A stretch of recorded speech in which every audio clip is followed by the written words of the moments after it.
हाँ भाई, good morning. कैसे हो? कैसे चल रही तैयारी?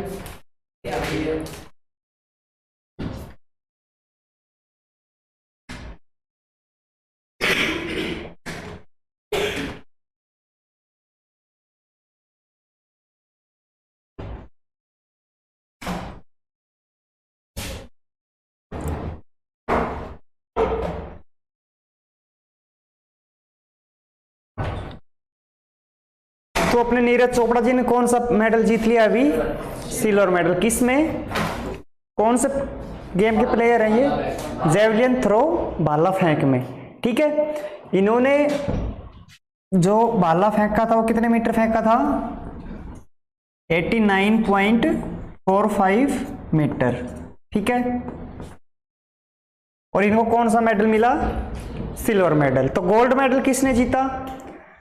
भाई गोल्ड मेडल भी इंपॉर्टेंट हो जाता है ना, क्योंकि अपने जो देश के गोल्डन बॉय हैं, कौन? नीरज चोपड़ा जी, उनको हरा के उन्होंने गोल्ड मेडल जीता है, तो ये भी क्या हो जाता है अपने लिए?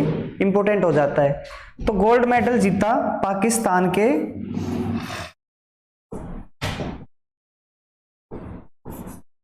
अरशद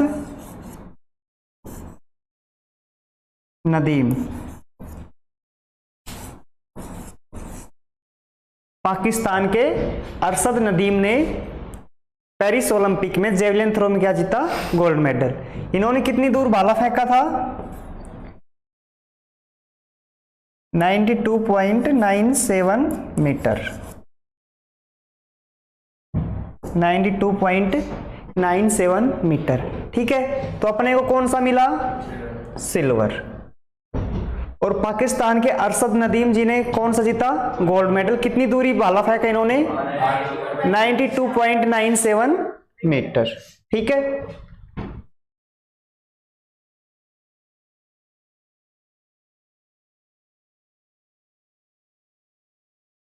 देखो अपना फर्स्ट क्वेश्चन। अमेरिका के राष्ट्रपति पद की उम्मीदवार बनने वाली पहली श्वेत और दक्षिण एशियाई महिला कौन है? यह पूछ रहा है कि अमेरिका में अभी हाल ही में प्रेसिडेंट के इलेक्शन होंगे, उसके लिए कौन सी एक ऐसी महिला है जो श्वेत है, यानी कि अमेरिका की रहने वाली नहीं है, श्वेत है, उसने वहां में अमेरिका के प्रेसिडेंट के लिए उम्मीदवारी पेशकश की है, दावेदारी की है। तो वो है वहां की कमला हैरिस। किसने की? कमला हैरिस। हाल ही में क्या थी ये?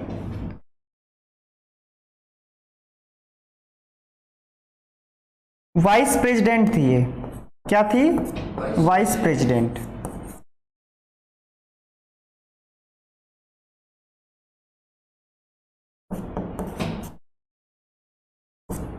हाल ही में क्या थी ये? Vice president. और अब इन्होंने प्रेसिडेंट की पद के लिए दावेदारी कर दी है। कौन? कमला हैरिस।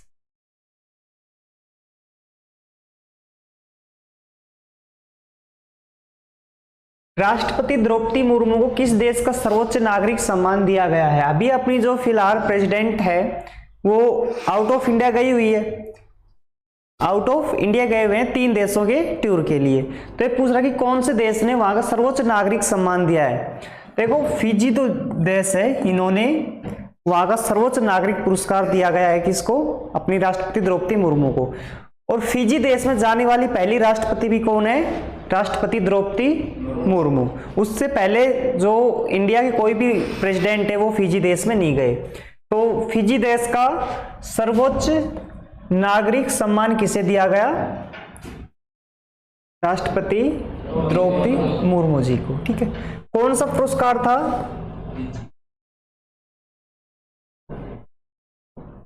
दी कंपेनियन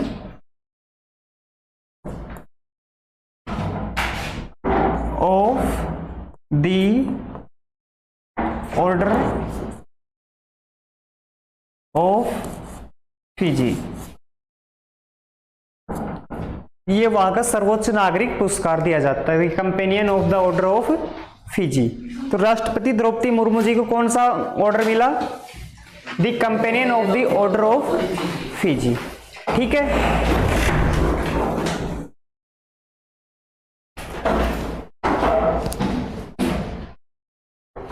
चलो नेक्स्ट। क्वेश्चन है आईटीबीपी ने रूसो कामज टाइफून वान का प्रदर्शन, कामाज है ये, टाइफून वान का प्रदर्शन और परीक्षण कहां किया?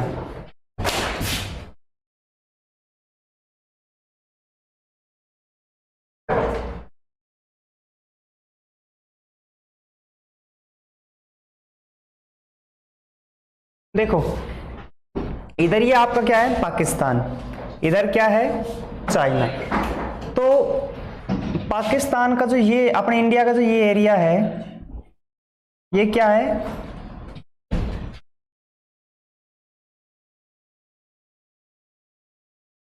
पीओके, क्या है ये, और जो ये एरिया है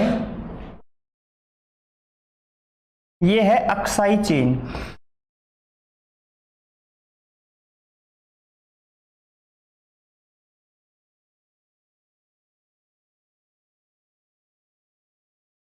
ये क्या है अक्साई चीन, यानी कि इंडिया का जो ये एरिया है इसको तो दबा रखा है पाकिस्तान ने। पाकिस्तान कह रहा है कि ये एरिया हमारा है, पाक ऑक्युपाइड कश्मीर, ये एरिया हमारा है। इधर चाइना कह रहा है कि ये एरिया हमारा है। तो इसको तो बोलते हैं हम अक्साई चीन और इसको बोलते हैं पीओके। अब देखो इस लाइन को तो बोलते हैं अपन एलओसी, क्या बोलते हैं एलओसी, और रेड क्लिफ लाइन, ठीक है। और इस लाइन को क्या बोलते हैं अपन एलएसी, एलएसी मैकमोहन रेखा, ये बोलते हो। तो यहां तक तो अपने क्या है इंडिया के जवान है, और इधर जो ये फोर्स है, ये फोर्स इस लाइन पे जो फोर्स होती है वो होती है आईटीबीपी। कौन सी फोर्स होती है ITBP, Indian Tibet border police. ये जो आईटीबीपी फोर्स है इन्होंने अभी एक कामाज टाइफून वान का क्या किया है प्रदर्शन किया है। तो ये पूछ रहा है कि प्रदर्शन कहां का है। देखो जो आईटीबीपी का कामाज टाइफून वान है ये है क्या, ये जो एलएसी है यहाँ पे जो चाइना के जो टेररिस्ट हैं या वहां की सेना है वो क्या कर देती है, यहाँ पे लैंड माइन्स लगा देती है। तो जैसे ही इंडिया का कोई भी व्हीकल जाता है वो लैंड माइन्स पे जाते ही उड़ जाता है और वहां पे क्या हो जाती है ट्रेजेडी हो जाती है। तो एक ये जो रूसो कामाज टाइफून वाहन बनाया है, ये जो वाहन है ये क्या है माइन्स फ्री है, यानी कि अगर ये माइंस पे चढ़ गया तो इस पे कोई असर नहीं पड़ेगा। अंदर सैनिक जो बैठे हैं इसमें एक ड्राइवर बैठेगा और 8 सैनिक बैठेंगे।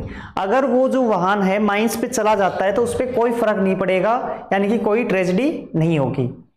और ये 100 किलोमीटर चलेगा बिना किसी रिफ्यूलिंग के, यानी कि एक बार आपने इसकी टंकी फुल कर दी तो ये 100 किलोमीटर जाएगा, ठीक है।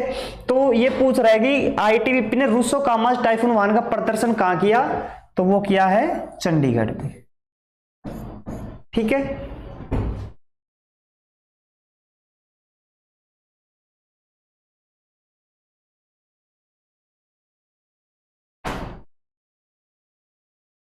नेक्स्ट देखो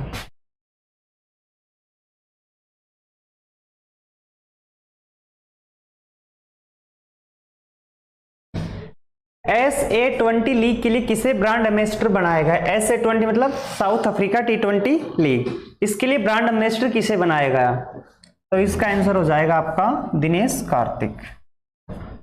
MS धोनी किसके ब्रांड एम्बेसडर हैं, SBI के। और आपको एक मोटो जीपी और लिखवाया था याद है, मोटो जीपी के ब्रांड एम्बेसडर कौन है, शिखर धवन, ठीक है। तो SA20 लीग के ब्रांड एम्बेसडर कौन हो जाते हैं, दिनेश कार्तिक।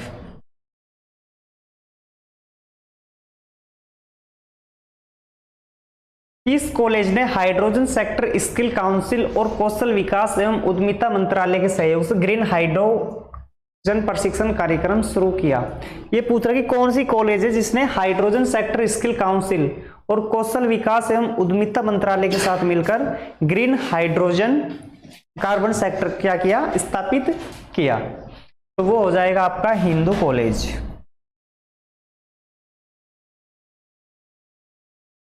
हिंदू कॉलेज इन्होंने हाइड्रोजन सेक्टर स्किल काउंसिल और कौशल विकास एवं उद्यमिता मंत्रालय के साथ मिलकर ग्रीन हाइड्रोजन प्रशिक्षण कार्यक्रम की शुरुआत की।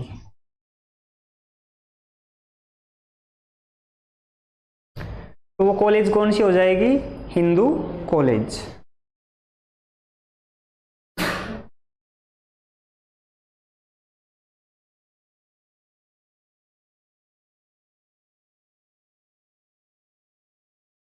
देखो नेक्स्ट क्वेश्चन, एनटीपीसी केरल में 350 मेगावाट कायाकुलम संयुक्त चक्र बिजली संपन्न में किस कंपनी ने भारत की पहली मेथनॉल फायर गैस टरबाइन का प्रदर्शन किया? ये पूछ रहा है कि एनटीपीसी जो है उसमें 350 मेगावाट कायाकुलम संयुक्त चक्र बिजली संपन्न में किस कंपनी ने भारत की पहली मेथनॉल फायर गैस टरबाइन का प्रदर्शन किया? तो ये आपका क्वेश्चन हो जाता है इंपॉर्टेंट किसके लिए? एसएससी के लिए। तो कंपनी हो जाती है आपकी Bharat heavy electricals limited. Bharat heavy electricals limited, इन्होंने केरल में 350 मेगावाट कायाकुलम संयुक्त चक्र बिजली संपन्न प्रशिक्षण में मेथनॉल फायर गैस टरबाइन का क्या किया? प्रदर्शन किया। क्लियर?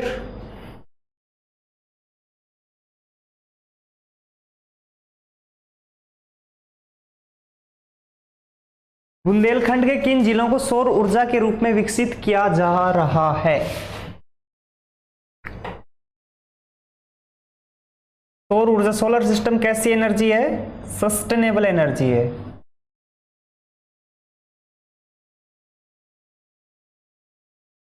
सस्टेनेबल एनर्जी है। और एक रूफटॉप सोलर सिस्टम और पढ़ाया था, आपको याद है? रूफटॉप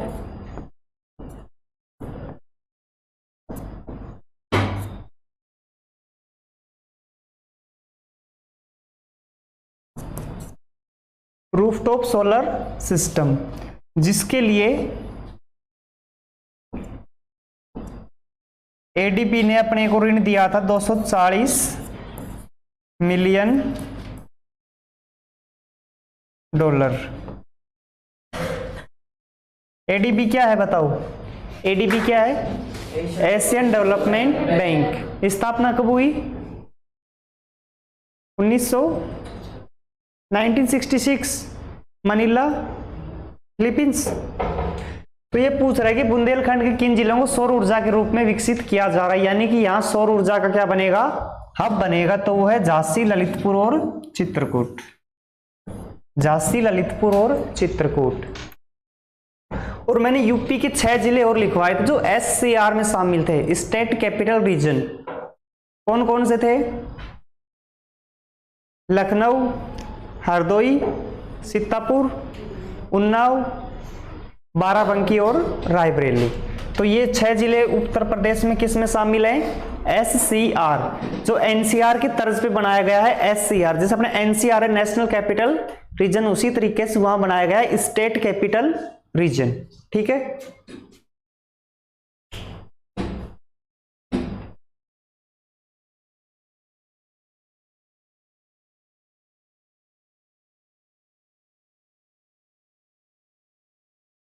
नेक्स्ट देखो, एसबीआई के अध्यक्ष के रूप में किसे नियुक्त किया गया? पहले तो एसबीआई का ब्रांड एम्बेसडर बताओ मेरे को। एमएस धोनी। अब इसका आंसर हो जाएगा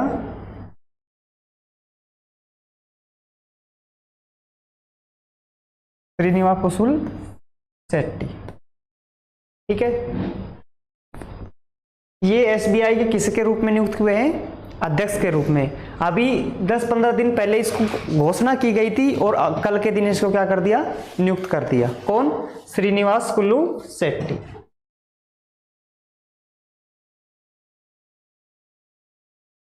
पचास किलोग्राम स्वर्ण पदक के लिए वजन की आवश्यकता को पूरा करने में विफल रहने के बाद किस भारतीय पहलवान को पेरिस ओलंपिक से अयोग्य घोषित किया गया?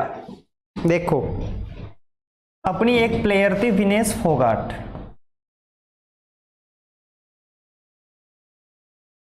विनेश फोगाट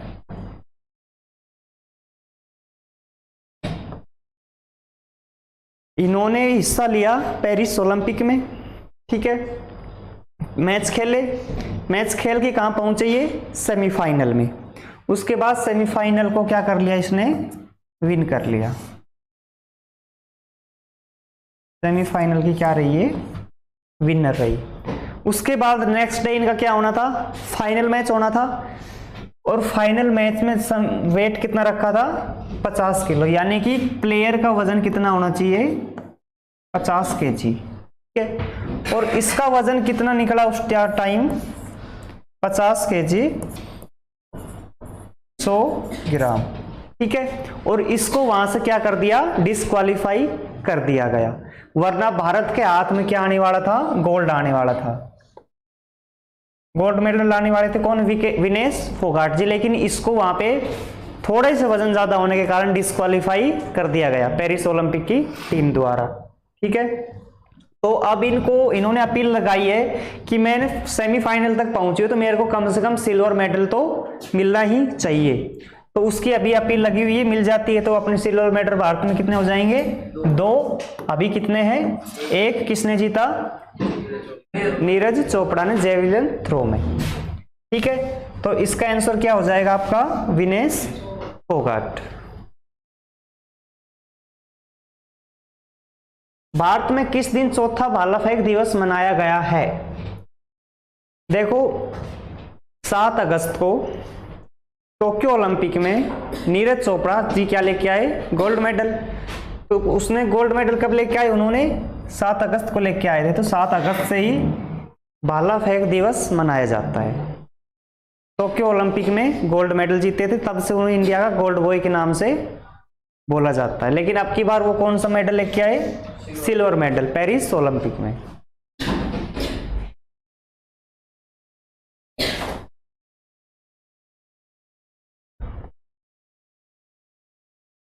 टैक्स से कमाई के मामले में उत्तर प्रदेश वर्तमान समय में देश के किस स्थान पर है।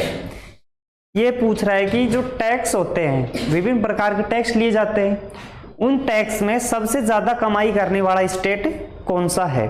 तो वो हो जाएगा आपका उत्तर प्रदेश। और कौन से नंबर पे है वो, पहले नंबर पे।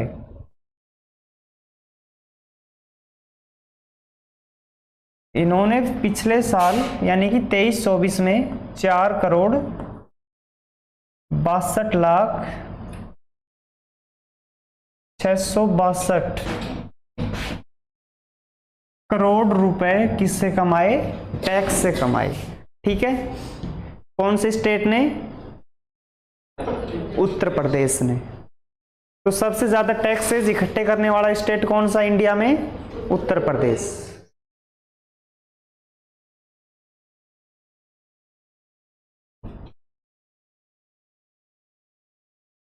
हाल ही में किस देश को भारत का पहला जीआई टैग अंजीर का जूस निर्यात किया गया है।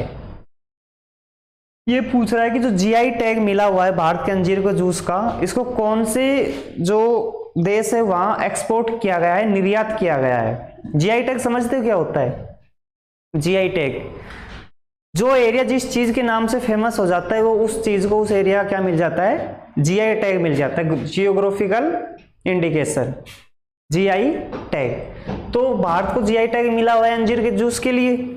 तो ये पूरे अंजीर का जूस एक्सपोर्ट कहां किया जा रहा है, तो वो किया जा रहा है आपके पोलैंड में। कहां किया जा रहा है, पोलैंड में।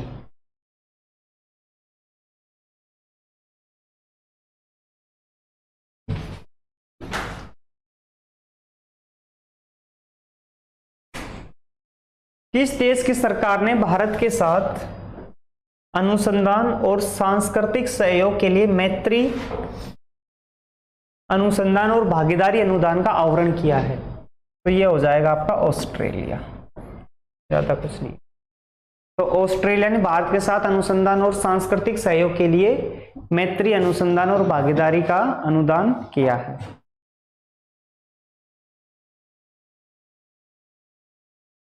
कौन सा देश हो जाएगा, ऑस्ट्रेलिया।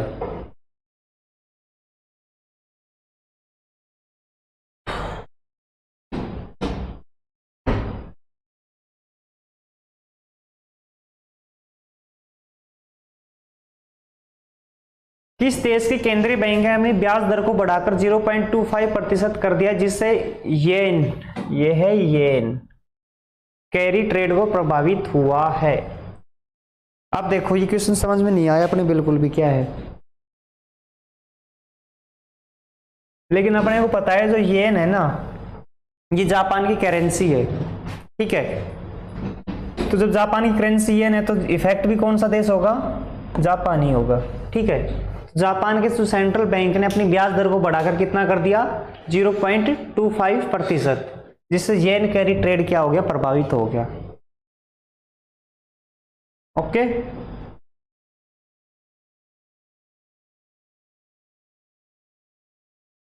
आंसर क्या हो जाएगा इसका, जापान। ये बताओ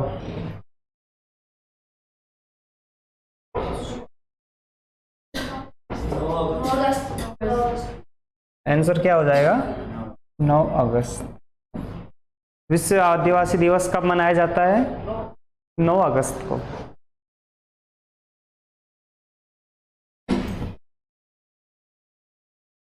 करें रिवीजन,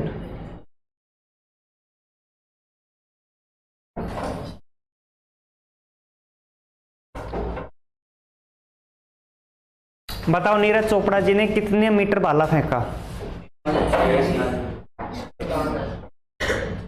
89 पॉइंट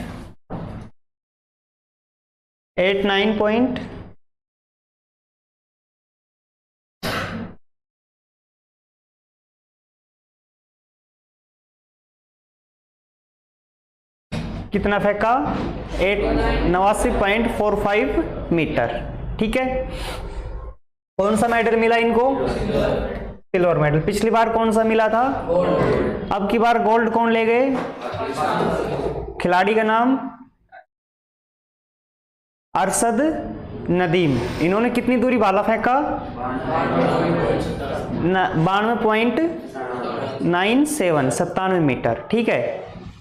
और ये पेरिस ओलंपिक का क्या है, रिकॉर्ड है, यानी कि इस रिकॉर्ड को अभी तक किसी ने नहीं तोड़ा। सबसे ज्यादा जो फेंका था वो इन्होंने फेंका था, नीरज चोपड़ा जी ने। उसके रिकॉर्ड को किन्होंने तोड़ दिया, अरशद नदीम जी ने, ठीक है। नेक्स्ट, अमेरिका के राष्ट्रपति पद की उम्मीदवार बनने वाली पहली श्वेत और दक्षिण एशियाई महिला कौन है, कमला हैरिस। और ये एट प्रेजेंट अमेरिका में किस पोस्ट पे हैं, वाइस प्रेसिडेंट, उपराष्ट्रपति। राष्ट्रपति द्रौपदी मुर्मू को किस देश का सर्वोच्च नागरिक सम्मान दिया गया, और सम्मान का नाम क्या था, companion of the order of the Fiji, ठीक है। आईटीबीपी ने रूसो कागज टाइफून वाहन का प्रदर्शन और परीक्षण कहां किया, चंडीगढ़ में। क्या चीज है ये जो रूसो कागज टाइफून वाहन है, इसकी क्वालिटी क्या है, अगर लैंड माइंस के ऊपर चला जाता है तो इसके ऊपर कोई इफेक्ट नहीं होगा, ठीक है। SA20 लीग के लिए किसे ब्रांड एम्बेसडर बनाया गया, किस कॉलेज ने हाइड्रोजन सेक्टर स्किल काउंसिल और कौशल विकास एवं उद्यमिता मंत्रालय के सहयोग से ग्रीन हाइड्रोकार्बन प्रशिक्षण कार्यक्रम शुरू किया, हिंदू कॉलेज। एनटीपीसी केरल में 350 मेगावाट कायाकुलम संयुक्त चक्र बिजली संपन्न में किस कंपनी ने भारत की पहली मेथनॉल फायर गैस टरबाइन का प्रदर्शन किया, Bharat heavy electricals limited. Bundelkhand के किन जिलों को सौर ऊर्जा के हब के रूप में विकसित किया जा रहा है, झांसी, ललितपुर और चित्रकूट। एसबीआई के अध्यक्ष के रूप में किसे नियुक्त किया गया, श्रीनिकुशुल शेट्टी। 50 किलोग्राम स्वर्ण पदक के लिए वजन की आवश्यकता को पूरा करने में विफल रहने के बाद किस भारतीय पहलवान को पेरिस ओलंपिक से अयोग्य घोषित किया गया, विनेश फोगाट। देखो, इनसे 100 ग्राम वजन कम नहीं हुआ, इन्होंने अपने खून तक निकलवा लिया, फिर भी इनका वजन कम नहीं हुआ। नाखून कटवा लिए, बाल कटवा लिए, लेकिन फिर भी इनका वजन कम नहीं हुआ, ठीक है। भारत में किस दिन चौथा भाला फेंक दिवस मनाया गया? 7 अगस्त को। टैक्स से कमाई के मामले में उत्तर प्रदेश देश में किस स्थान पर है? पहले नंबर पर। हाल ही में किस देश को भारत का पहला जीआई टैग अंजीर का जूस निर्यात किया गया? पोलैंड। किस देश की सरकार ने भारत के साथ अनुसंधान और सांस्कृतिक सहयोग के लिए मैत्री अनुसंधान और भागीदारी अनुदान का आवरण किया? ऑस्ट्रेलिया। ऑस्ट्रेलिया के साथ क्या किया आपने? मैत्री अनुसंधान। किस देश के केंद्रीय बैंक ने अपनी ब्याज दर को बढ़ाकर 0.25% कर दिया, जिससे येन कैरी ट्रेड को प्रभावित हुआ? जापान। और आदिवासी दिवस कब मनाया जाता है? 9 अगस्त को, जिसके लिए कल क्या किया? सार्वजनिक अवकाश घोषित किया गया था। ठीक है, समझ में आया क्वेश्चन? कंप्लीट। ओके, छुट्टी मत किया करो।